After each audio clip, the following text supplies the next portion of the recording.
In 2009, BMW introduced the S1000RR, whose jaw-dropping performance basically turned the sport bike world on its ear.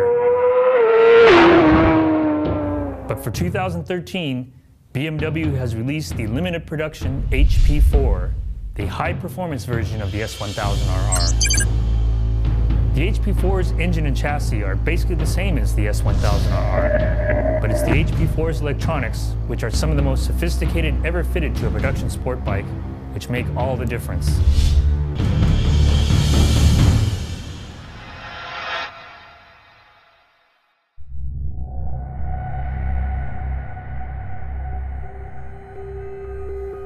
The HP4's engine and chassis are the same as the S1000RR. That means that the wheelbase and seat height are the same, the frame and swing arm are identical, even the steering geometry matches the S1000RR's specifications.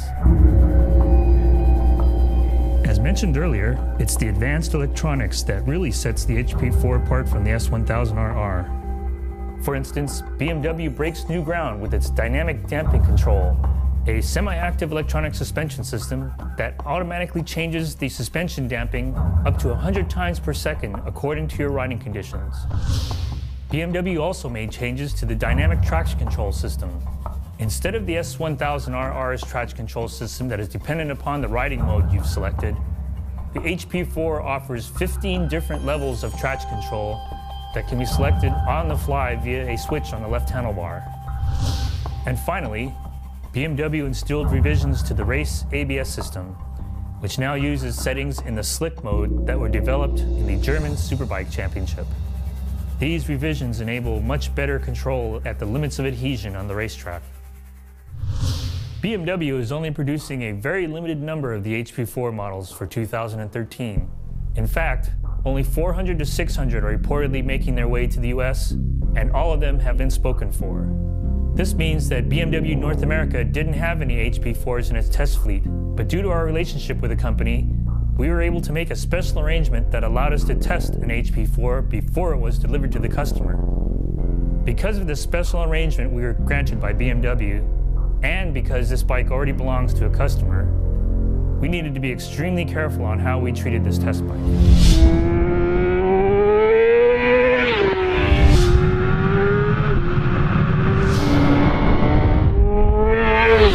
In order to properly test the BMW's sophisticated new electronics, we took the HP4 out to a Chuckwalla Valley Raceway in Southern California in order to fully evaluate its performance prowess. As with all Sport Rider road tests, we began with our standard series of acceleration performance testing, which consists of quarter-mile and roll-on acceleration tests. The Top Gear roll-on tests allow us to gauge a motorcycle's mid-range acceleration capabilities, while the quarter mile is an industry-wide benchmark for acceleration and horsepower.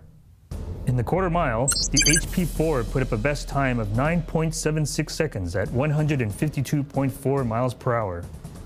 Compare that to the 2012 S1000RR with a time of 9.97 seconds at 147.5 miles per hour, a significant difference from the standard model.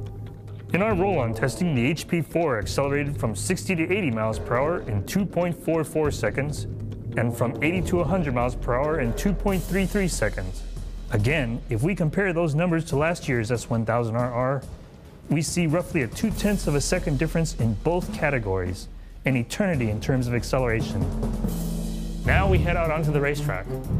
This would not only allow us to feel the dynamic damping control in action, but also to see just how much better the race ABS and traction control systems really are. I'm really looking forward to see if the HP4 will live up to the hype. Okay, we're out here at a very windy, dusty, and very dirty Chuckwalla Valley Raceway out in Desert Center, California on the new 2013 BMW HP4. Chuckwalla Valley Raceway's fast and flowing layout is a perfect test environment for a bike with the HP4's serious horsepower and sophisticated electronics. After my first lap, it became apparent that since the HP4's engine and chassis are basically the same as an S1000RR, that same arm-stretching acceleration and brick wall brakes are there in spades. This is where the dynamic damping control really shows its benefits.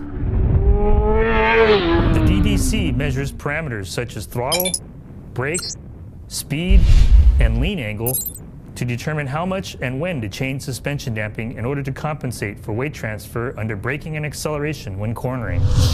Even though I really like the DDC's role in changing the suspension in varying parts of the track, whether you're entering the corner or exiting the corner, it does take a little bit of time to get used to how the front fork feels when you're entering the corner because of the fact that the DDC is changing the damping up to 100 times a second as you're entering the corner.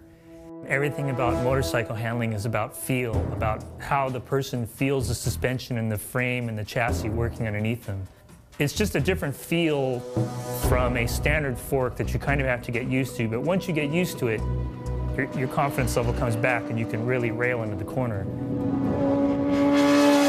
The biggest thing that struck me about the HP4 is just that the electronics are sophisticated enough now that they really do help you go faster on the racetrack once you understand and get used to the feeling that they're giving you when they're adjusting the suspension. But the fact that this bike was, because of the fact that we couldn't crash this bike, and the fact also too that it was so dusty out there, we couldn't really press the limits that far. We can only go so far.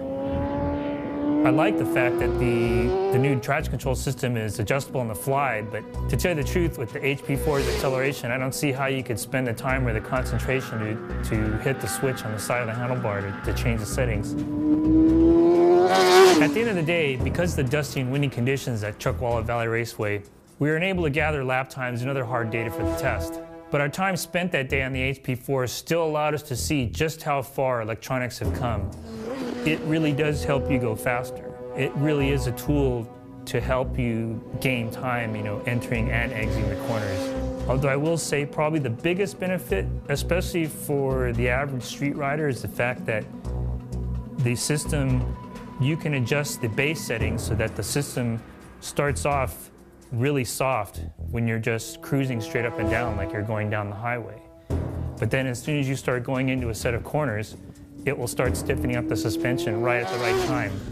And that's something that you obviously can't do these days. Just as the concept cars, the automobile industry is a sort of showcase for future ideas and technology, the BMW HP4 is a sort of working concept model that the company is using to show what they are planning on implementing into their motorcycles in the future.